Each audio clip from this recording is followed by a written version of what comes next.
Parents మెచ్చిన university Sankalchand Patel university Gujarat.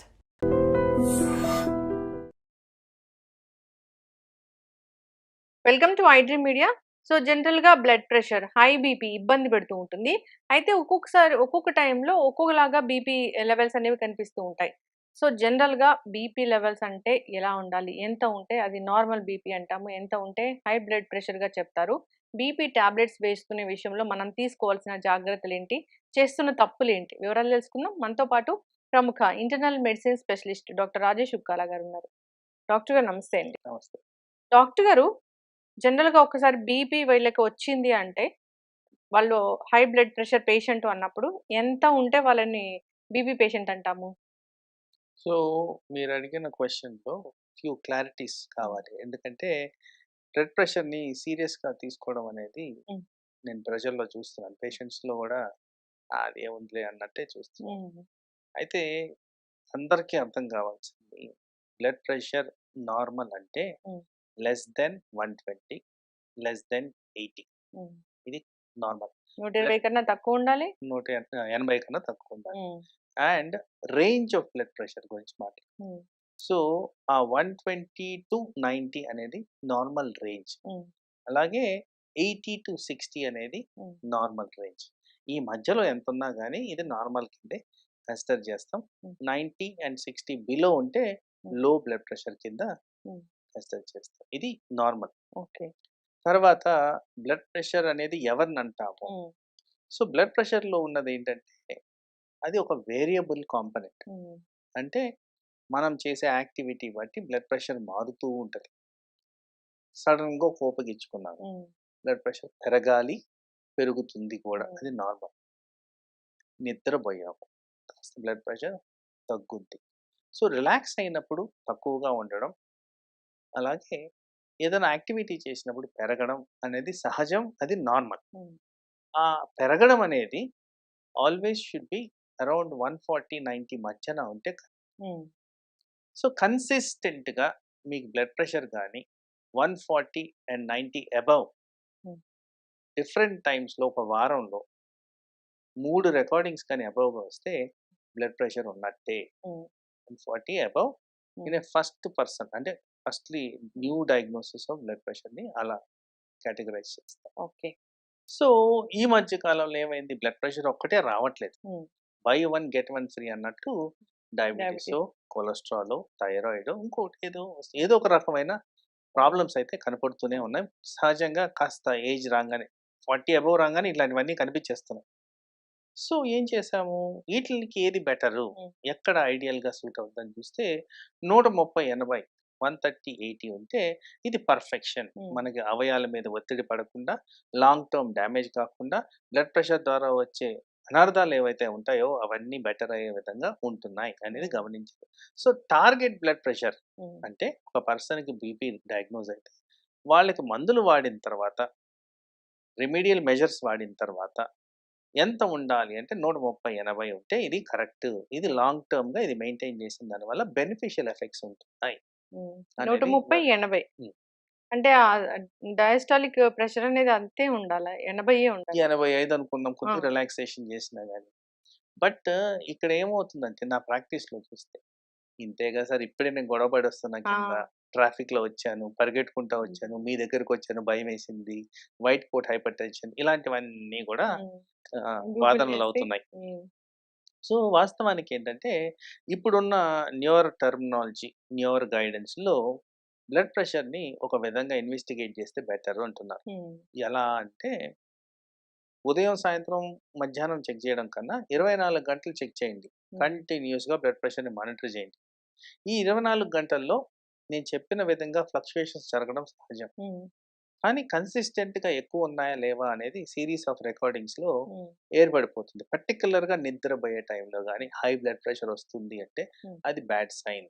Okay. ఎందుకంటే ఎవరికైనా డే టైమ్ యాక్టివిటీ ఉంటది కాబట్టి కాస్త pressure higher levels, night time నిద్రపోతూ రిలాక్స్ అయి ఉన్నాం కాబట్టి కాస్త లోయర్ లెవెల్స్ రావాలి. ఈ వేరియేషన్ అనేది 10% ఉంటది.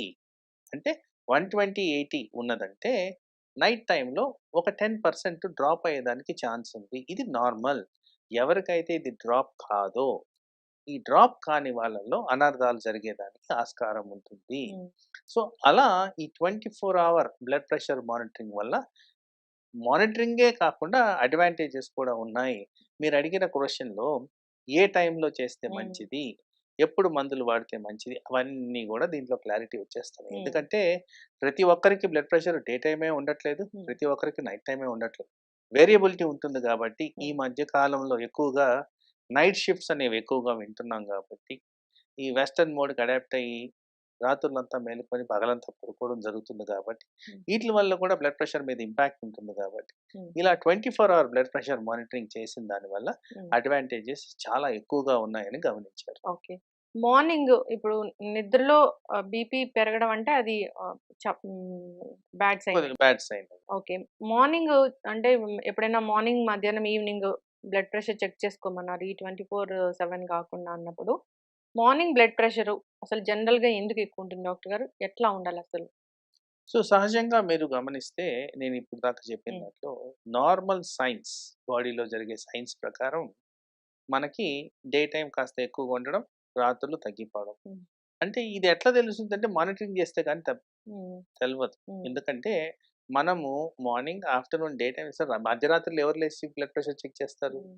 ఇంకా ఇంకొకటేంటంటే ఒకవేళ మనం అలారం పెట్టుకొని లేసి చెక్ చేసినా గానీ, అలాంటి చెక్ చేసిన దాని వల్ల స్లీప్ డిస్టర్బెన్స్ వస్తుంది. స్లీప్ డిస్టర్బెన్స్ వల్ల వేరే అనర్థాలు కూడా జరుగుతాయి కాబట్టి, సహజంగా మానిటర్ అనేది రికమెండెడ్. హ్మ్. సో మీరడిగిన ప్రశ్న ఎందుకు మార్నింగ్ బ్లడ్ హ్మ్. ప్రెషర్ పెరగొచ్చు అని చూస్తే ఒకటేంటంటే ఇన్‌అడిక్వేట్ మెడిసిన్. హ్మ్.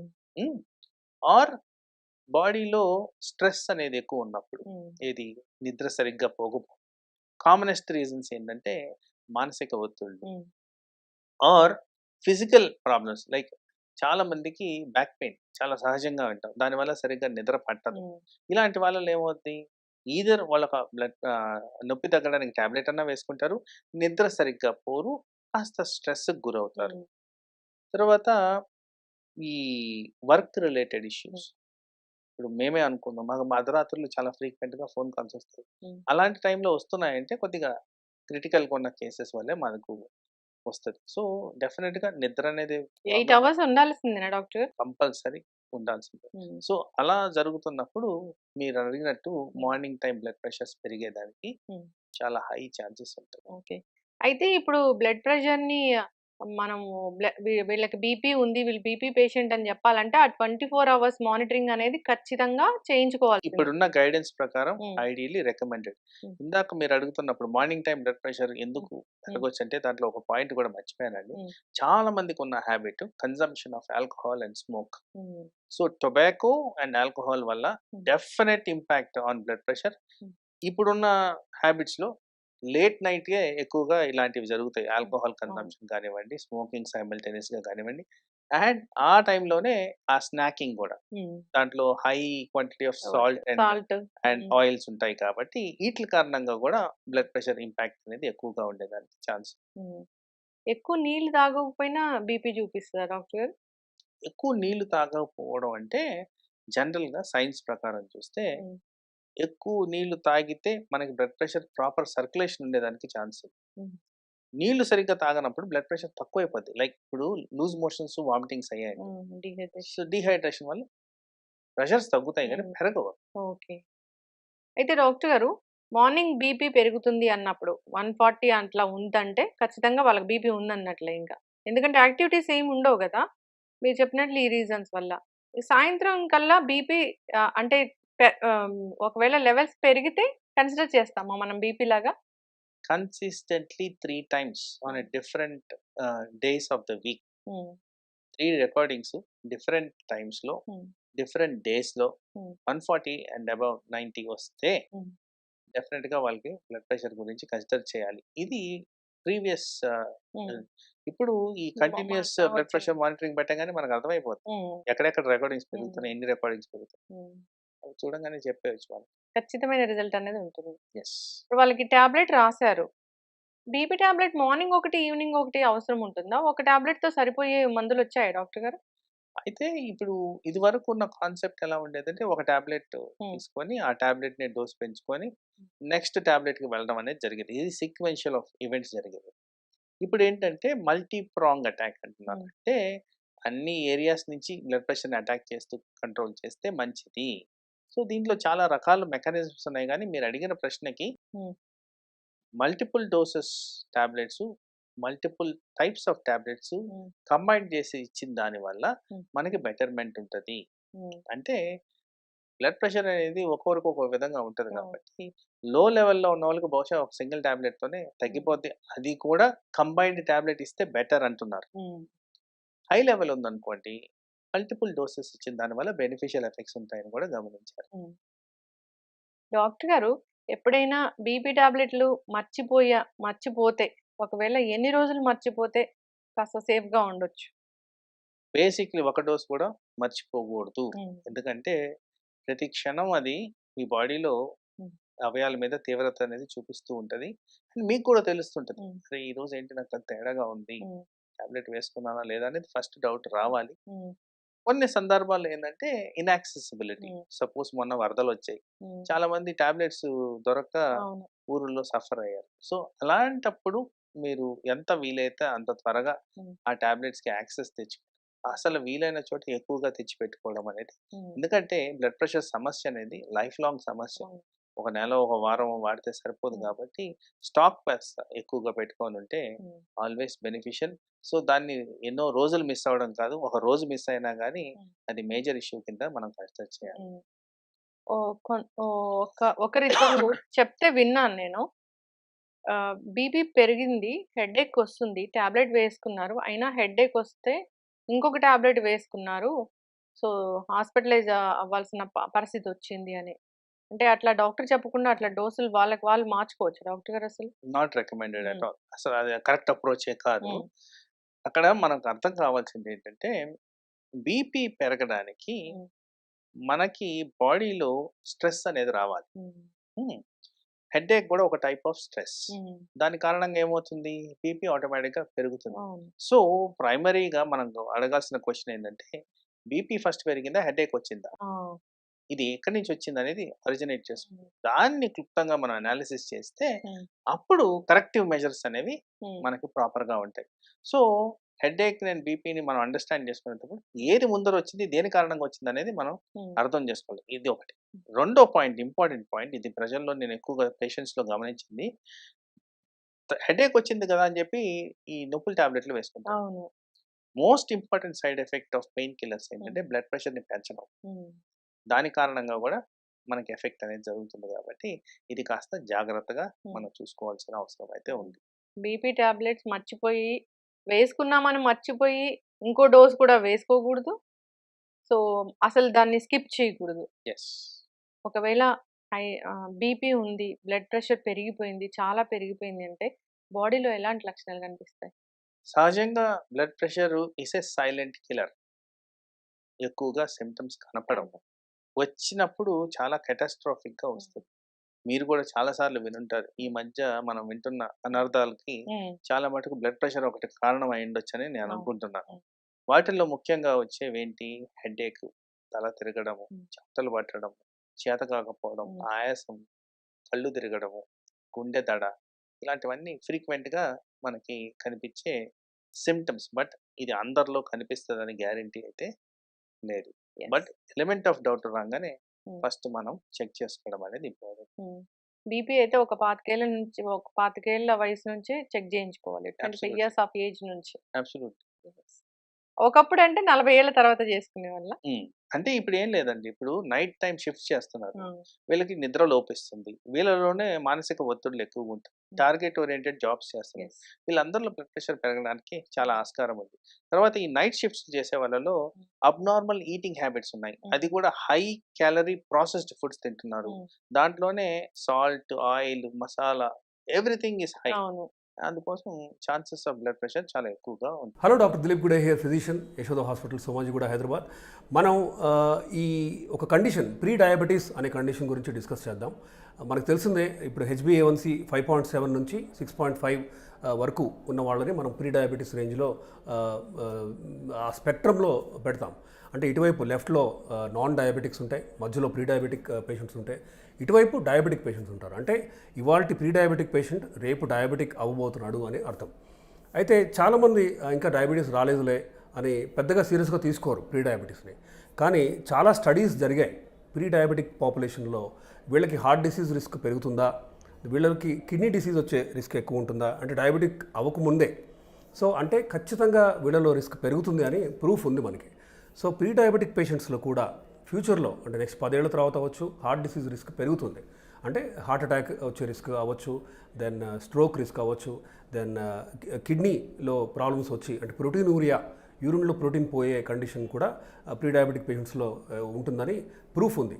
కాబట్టి pre diabetic patients non diabetic అవ్వాలంటే ఏం చేయాలి అంటే ముఖ్యంగా మీరు టోటల్ బాడీ ఫ్యాట్ కంటెంట్ తగ్గించుకోవాలి and me BMI less than 22 ఉండేలాగా మీరు చూసుకోవాలి. ఎస్పెషలీ ఇండియన్ పేషెంట్స్కి బాడీ మాస్ ఇండెక్స్ మనం ఖచ్చితంగా 18 to 22.9 మాత్రమే ఉండాలి. 22.9 to 25 ఓవర్ వెయిట్ అంటాం, 25 దాటితే ఒబీస్ అంటాం. సో ఇండియాలో especially thin fat Indian phenotype అంటాం. అంటే కాళ్ళు చేతులు సన్నగా ఉండి పొట్ట దగ్గర లావు ఉంటామని మనం థిన్ ఫ్యాట్ ఇండియన్ ఫినోటైప్ అంటాం. సో వీళ్ళలో ప్రీ డయాబెటీస్ రిస్క్ ఎక్కువ ఉంటుంది. అలాగే ప్రీ హైపర్ టెన్షన్ కూడా అంటే ఇంకా వీళ్ళకి మందులు వాడాల్సినంత తీవ్రంగా బీపీ రాలేదు కానీ రాబోతుంది అనేదాన్ని ప్రీ హైపర్ టెన్షన్ అంటాం. అలాగే ప్రీ డయాబెటీస్ కూడా. సో ప్రీ డయాబెటిక్ స్టేజ్లో ఉన్నప్పుడు మీరు 6.1 ఫర్ ఎగ్జాంపుల్ HbA1c ఆర్ 6.2 అలా ఉన్నప్పుడు మీరు ఎగ్జాక్ట్లీ ఒక డయాబెటిక్ పేషెంట్ ఎలా అయితే లైఫ్ స్టైల్ లీడ్ చేస్తాడో డైట్లో కార్బ్స్ అండ్ ఫ్యాట్ బాగా తగ్గించుకొని దెన్ ప్రోటీన్ అండ్ ఫైబర్ ఎలా పెంచుకొని దెన్ అఫ్కోర్స్ కొంతమంది ఒబీస్ ప్రీ డయాబెటిక్ పేషెంట్స్లో కూడా మనం మందులు ఇస్తాం to help them become non diabetic. దానికి కూడా మందులు అందుబాటులో ఉన్నాయి. ఇన్ఫ్యాక్ట్ సెమాగ్లూటైడ్, టెరిజోపటైడ్, దెన్ క్యానోగ్లిఫ్లోజిన్ లాంటి మందులు, ఓర్లిస్టాట్ కానీ ఏకార్బోస్ మెట్ఫార్మిన్ కానీ ఇవన్నీ కూడా ప్రీ డయాబెటిక్ పేషెంట్ని నాన్ డయాబెటిక్ వైపు దిశగా మళ్ళీ విధంగా కూడా హెల్ప్ చేస్తాయి. కాబట్టి డైట్, ఎక్సర్సైజ్ మీరు బాగా ఫోకస్ చేయాలి. అండ్ ముఖ్యంగా డైట్లో ఏంటంటే మీరు ఈ వైట్ రైస్ అంటే హై గ్లైసెమిక్ ఇండెక్స్ ఫుడ్స్ అయిన white rice, idli, dosa, then మైదాతో కూడిన ఫుడ్స్ కానీ షుగర్ ఇన్ ఎవ్రీ ఫామ్, అది బెల్లమైనా తేనె అయినా ఇవన్నీ కూడా మీరు అవాయిడ్ చేయాలి. అండ్ సాల్ట్ ఇంటేక్ కూడా తగ్గించాలి. డయాబెటిక్ పేషెంట్స్ కూడా అంటే వాళ్ళ బీపీ 130/85 ఉన్నా కూడా మీరు సాల్ట్ ఇంటేక్ ఖచ్చితంగా తగ్గించాలి. అండ్ దెన్ ఎగ్ ఎల్లో మీరు ఎంత తక్కువ తీసుకుంటే అంత మంచిది. ఫ్రైడ్ ఫుడ్ తీసుకోకూడదు. ఏది ఫ్రై చేసినా వాటిలో ట్రాన్స్ ఫ్యాట్ కంటెంట్ పెరిగి మీకు హార్ట్ డిసీజ్ రిస్క్ పెరుగుతుంది. కాబట్టి మీరు ఖచ్చితంగా ఈ ఫ్రైడ్ ఐటమ్స్ కానీ ఆయిలీ ఫుడ్స్ కానీ అవాయిడ్ చేయాలి. దెన్ రెడ్ మీట్ అంటే మటన్ అనేది కంప్లీట్గా అవాయిడ్ చేయడమే మంచిది. ఫిష్ ఆర్ చికెన్ తీసుకోవచ్చు కానీ అది బాయిల్డ్ అయితేనే, నాట్ ఫ్రైడ్. సో అట్లా ఘీ వాడకం కూడా మీరు తగ్గియాలి. సో ఇవన్నీ అంటే ఈ ఐటమ్స్ అన్నీ మీరు తీసుకోకూడదు. ఇంకొక వైపు ఏం తినచ్చు అంటే ఎగ్ వైట్స్ తీసుకోవచ్చు 3 నుంచి 4 వరకు. మీకు మీ నెఫ్రాలజిస్ట్ కానీ మీ ఫిజిషియన్ కిడ్నీ ఫంక్షన్ బాగుంది, మీరు 3 to 4 ఎగ్ వైట్స్ తీసుకోవచ్చు అన్నప్పుడు ఖచ్చితంగా you can definitely take. Protein intake పెరిగినప్పుడు కిడ్నీ మీద ఒత్తిడి ఉంటుంది అనే ఒక మిస్కన్సెప్షన్ ఉంది. మనం ఇండియన్ డైట్లో ఇన్ఫ్యాక్ట్ మనం 20 grams per day కంటే 20-25 or 30 grams కంటే ఎక్కువ తీసుకోము. మన బాడీ వెయిట్ 70 వరకు ఉంటుంది కాబట్టి. So 1 gram per kg per day మీరు ప్రోటీన్ తీసుకోవచ్చు సేఫ్గా, ఎలాంటి ఇబ్బంది లేకుండా ఇన్ఫ్యాక్ట్. కాబట్టి మీరు ఎగ్ వైట్ ఇంటేక్ పెంచాలి. ఫిష్ అండ్ చికెన్ ఇంటేక్ పెంచుకోవచ్చు. దాల్స్ అన్నీ కూడా మంచివే. Moong dal, toor dal, urad dal, then soya, chana, rajma, beans, then peas, పల్లీలు, బఠానీలు కూడా బాయిల్ చేసుకొని ఇవన్నీ కూడా మీరు తీసుకోవచ్చు. అన్ని రకాల బీన్స్ మంచివే.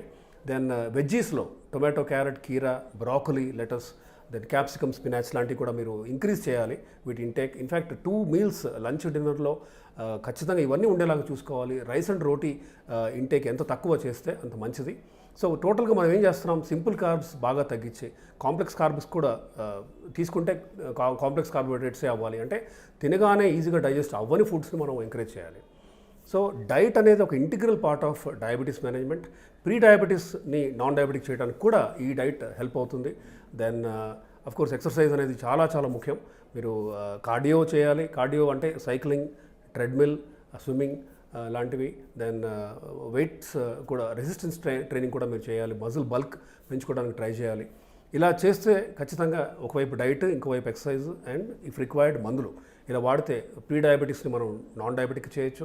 కొంతమంది ఎర్లీ ఆర్ ఇప్పుడే స్టార్ట్ అయిన డయాబెటిక్ పేషెంట్స్ని కంప్లీట్గా నాన్ డయాబెటిక్ దిశగా కూడా మనం రిమిషన్ దిశగా తీసుకెళ్ళచ్చు. మనం ఫ్యాటీ లివర్ గురించి డిస్కస్ చేద్దాం. ఇది చాలా underestimated or under stressed or పెద్దగా అవగాహన లేని ఆర్ ఉన్నా కూడా చాలామంది దీన్ని సీరియస్గా తీసుకోని సబ్జెక్ట్ ఇది. అంటే లివర్లో ఫ్యాట్ అనేది సహజమే, గ్రేడ్ 1 ఫ్యాటీ లివర్ అనేది అందరికీ ఉంటుంది అని చాలామంది కేర్లెస్గా ఉంటుంటారు. దీనివల్ల ఏమవుతుందంటే ఇవాల్టి గ్రేడ్ 1 ఫ్యాటీ లివర్ రేపు గ్రేడ్ 2 అవ్వచ్చు. ఫైబ్రోసిస్, లివర్లో ఉన్న ఫ్యాట్ పెరగటం వల్ల అది ఫైబ్రోటిక్ చేంజెస్ అవటం ఎక్కువ ఛాన్స్ ఉంటుంది. అది మెల్లగా it may lead to chronic liver disease are cirrhosis. అంటే లివర్ కుచించుకుపోవటం ఫైబ్రోసిస్ వల్ల సైజ్ దగ్గర నుంచి నార్మల్గా సాఫ్ట్గా స్పాంజీగా ఇలా ఉండాల్సిన లివర్ అది కుచించుకుపోయి ఇలా ఫిక్స్డ్గా చిన్నగా అయ్యి ఫైబ్రోటిక్ అయినప్పుడు బ్లడ్ సప్లై ఈజీగా వెళ్ళలేక ఇటు అంటే 100% బ్లడ్ వెళ్ళాల్సిన నార్మల్ లివర్కి ఫైబ్రోటిక్ ఆర్ సిరోటిక్ లివర్లో బ్లడ్ ఓన్లీ 20% 30% ఇటువైపు వెళ్తుంది, ప్యూరిఫై అయ్యి. సో మిగిలిన 70% బ్యాక్ ఫ్లో వల్ల స్ప్లీన్, దెన్ మేజర్ ఆర్గన్స్, కొన్ని స్టమక్లో ఉన్న ఆర్గన్స్, స్ప్లీన్ ఎస్పెషలీ సైజ్ పెరుగుతూ పోతుంది. స్ప్లీన్ సైజ్ పెరగడం వల్ల వచ్చే ప్రాబ్లమ్స్ కూడా ఉన్నాయి. ఇన్ఫ్యాక్ట్ ప్లేట్లెట్స్ పడిపోవటం అవ్వచ్చు, రకరకాల ప్రాబ్లమ్స్. ఇవన్నీ క్రానిక్ లివర్ డిసీజ్ వల్ల వచ్చే ప్రాబ్లమ్స్. అయితే సిఎల్డి, క్రానిక్ లివర్ డిసీజ్కి one of the important risk factor NASH, అంటే నాన్ ఆల్కహాలిక్ స్టేటో హెపటైటిస్. అది అంటే ఆల్కహాల్ తీసుకోకపోయినా వచ్చే లివర్ ప్రాబ్లం. ఇది ఇవాల్టి గ్రేడ్ 1 ఫ్యాటీ లివర్ ఎలా అయితే రేపు గ్రేడ్ 2 అని ఇంకా ప్రోగ్రెస్ అవుతూ పోతుందో, అది ఆల్కహాల్ కనుక మీరు యాడ్ చేస్తే దానికి ఆల్రెడీ ఉన్న ఫ్యాటీ లివర్కి మీరు రెగ్యులర్గా 3 times ఆర్ మోర్ ఆల్కహాల్ తీసుకుంటే ఖచ్చితంగా లివర్లో ఉన్న ఫైబ్రోసిస్ పెరుగుతుంది. అండ్ ఆ ఫైబ్రోసిస్ అనేది ఒక్కోసారి ఇర్రివర్సిబుల్ స్టేజ్కి వెళ్తుంది. ఇంకా అప్పుడు మనం ఎంత మందులు ఇచ్చినా అది వేస్టే అవుతుంది. సో ఫ్యాటీ లివర్ ఉన్నప్పుడు మీరు టోటల్ బాడీ ఫ్యాట్ కంటెంట్ తగ్గించుకోవాలి. దానికి మందులు అందుబాటులో ఉన్నాయి. మీ ఫ్యాటీ లివర్ రివర్స్ చేయడానికి కూడా టెర్జపటైడ్, సెమాగ్లూటైడ్ హెల్ప్ చేస్తాయి. ఇంకా వేరియస్ మందులు కూడా ఉన్నాయి. విటమిన్ ఈ కూడా హెల్ప్ చేస్తుంది, పయోగ్లిటజోన్ కానీ, దెన్ సారోగ్లిటజార్ కానీ. దెన్ ఇన్ఫ్యాక్ట్ సింపుల్ డైట్ చేంజెస్లోనే మీరు కనుక కార్బ్ ఇంటేక్ బాగా తగ్గించి, ఫ్యాట్ ఇంటేక్ తగ్గిస్తూ, దెన్ ఎక్సర్సైజ్ చేస్తూ, మంచి హైడ్రేషన్ కనుక చేస్తే ఖచ్చితంగా లివర్ డీటాక్సిఫికేషన్లో మీరు హెల్ప్ చేసిన వాళ్ళు అవుతారు. అండ్ ఫ్యాటీ లివర్ నుంచి కూడా టోటల్ బాడీ ఫ్యాట్ తగ్గుతూ కనుక వస్తే, అంటే మీ బిఎంఐ, బాడీ మాస్ ఇండెక్స్ కనుక 18 to 22.9 ఉండేలాగా మీరు చూసుకుంటే కూడా ఖచ్చితంగా గ్రేడ్ 1 ఫ్యాటీ లివర్ని నార్మల్ ఫ్యాటీ లివర్గా ఒక 6 months టైంలో మీరు అలా చేయగలుగుతారు. And for more videos, Please subscribe to iDream. Please subscribe to iDream. Please subscribe iDream. And please subscribe to iDream. For more videos, subscribe to iDream. please like, share and subscribe to the channel. Congratulations, iDream. Subscribe to iDream. Subscribe to iDream. So subscribe to iDream Media. iDream ki iDream team andarki huge congratulations. Please subscribe iDream Media. Please subscribe to iDream. Subscribe iDream. Please subscribe to iDream. iDream అంటే నా కళల ఛానల్ను subscribe చేసుకున్న నోరు తిరుగుతలేదు, మీరైతే గంట గుర్తు కొట్టండి. For more such videos, please subscribe to iDream. Subscribe to iDream. Please subscribe to iDream. Please subscribe iDream Media. Please do subscribe to iDream. Please subscribe to iDream Media. For best entertainment and information, please subscribe iDream. And don't forget to subscribe to iDream.